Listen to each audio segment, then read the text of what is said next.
Bonjour les amis, nous retrouvons notre évangile de Luc au chapitre 18, les versets 35 à 43.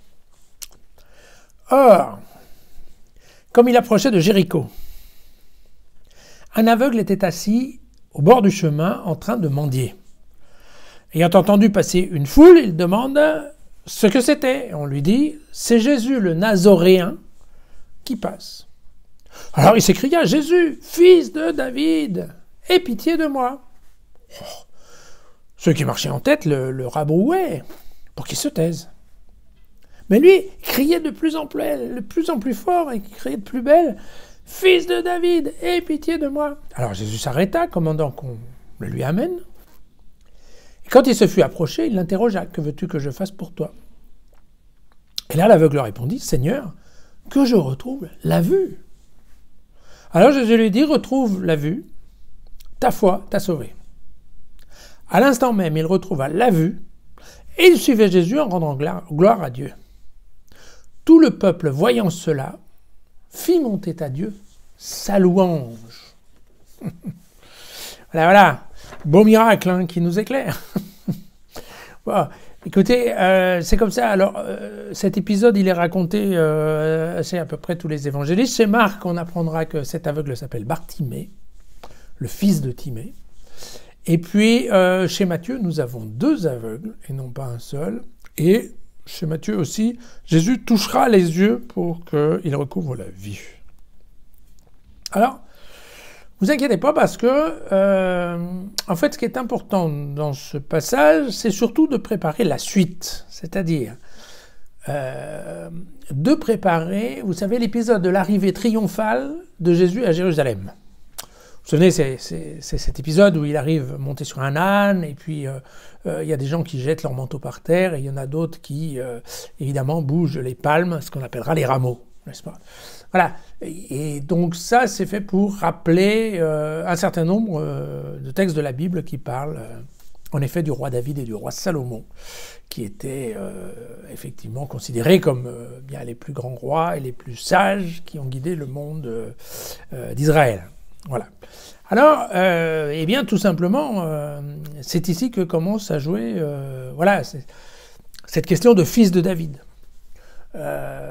Pourquoi? Parce que dans nombreux textes, mais enfin, en particulier dans le deuxième livre de Samuel, Dieu promet à David que ce sera sa famille qui sera au pouvoir du peuple d'Israël pendant des siècles et des siècles.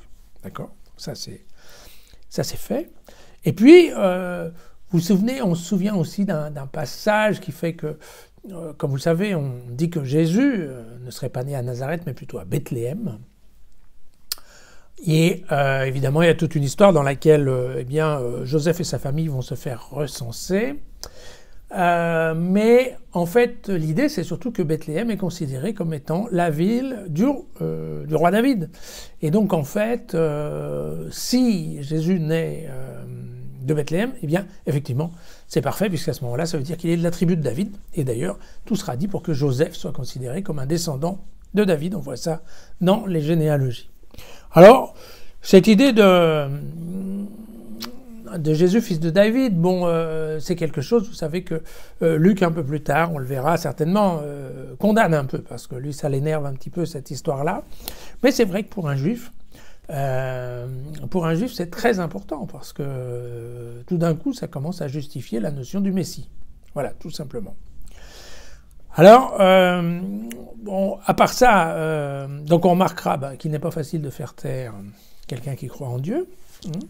C'est le cas des aveugles, qui font tout pour attirer l'attention de Jésus. Et c'est vrai qu'à part la voix, ils n'ont pas grand-chose pour, je dirais, pour faire du bruit. Et en fait, ça a très bien marché.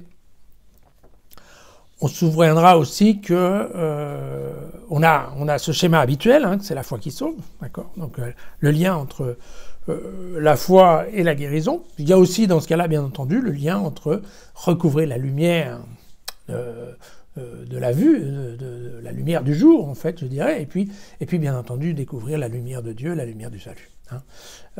Donc tout ça est bien bordé. On se souviendra d'ailleurs quand Matthieu, dans un évangile de Matthieu, il explique, vous savez, ça s'était pas très bien passé à la synagogue de Nazareth. Et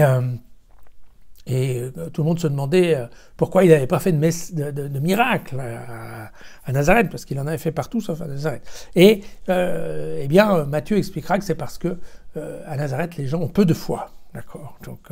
Donc ça ne nous aide pas forcément à comprendre comment marchent les miracles, mais ce qui est certain, c'est que ça ne marche que s'il y a de la foi. Et là, les aveugles ont bien démontré qu'ils avaient de la foi, puisque effectivement, pour appeler Dieu fils de David et crier comme ça après lui, eh bien, ça veut dire que typiquement, l'aveugle, lui, était intimement persuadé du pouvoir de Jésus et que ça allait marcher. Vous voyez, c'est un... Voilà, en fait, cet évangile, évidemment, il y a le coup du miracle, qui est toujours sympa et bon à prendre, mais typiquement, le point important, c'est cette histoire dont on parle de fils de David, et de préparer l'arrivée à Jérusalem. Vous savez, c'est l'histoire du cheminement qu'on a chez Luc, mais qu'on a un petit peu chez tous, enfin, qui est de dire, voilà, Jésus monte à Jérusalem, et donc il part de Jéricho, qui est, je dirais, une ville qui est située pas très loin, et donc, en effet, c'est le passage à Jéricho, puis l'arrivée à Jérusalem. Alors, ce qui est assez amusant de voir, c'est que vous voyez chez Marc et chez Matthieu, cet épisode de l'aveugle guéri, il se trouve en fait à la fin de la traversée de Jéricho. Et chez Luc, vous voyez, c'est à l'entrée de Jéricho. Il approchait de Jéricho. Alors pourquoi ? Eh bien, tout simplement parce que Luc, on l'a déjà vu, c'est un bon écrivain, et c'est un type qui a le sens du détail, et il doit encore mettre, dans le passage de Jéricho, il doit encore mettre l'histoire de Zachée, vous savez, le petit type qui monte dans l'arbre, qu'on a déjà vu la semaine dernière, et puis il doit encore placer un autre épisode qu'on verra ensuite, qui est l'histoire d'un roi prétendant qui veut se faire adouber dans un pays étranger et qui distribue des mines, c'est-à-dire de l'argent à ses serviteurs. Alors, vous voyez, qu'est-ce qui se passe ? Bon, comme Luc, il a voulu caser tout ça pendant le cheminement, eh bien, alors il met cette première partie, donc, qu'est la guérison de l'aveugle, il met ça en approchant de Jéricho. Ensuite, on verra que Zachée, ça se passe quand il traverse Jéricho. Et puis, on verra que, en effet, le prince qui voulait se faire adouber, eh bien, lui, ça sera en approchant de Jérusalem. Donc, en fait, à la sortie de Jéricho. Juste, comme Luc connaît bien les détails, Luc nous dit ouvertement que, en fait, globalement, entre Jéricho et Jérusalem, il y a 8 heures de marche. Donc, il faut quand même tout faire rentrer là-dedans. Voilà. À demain.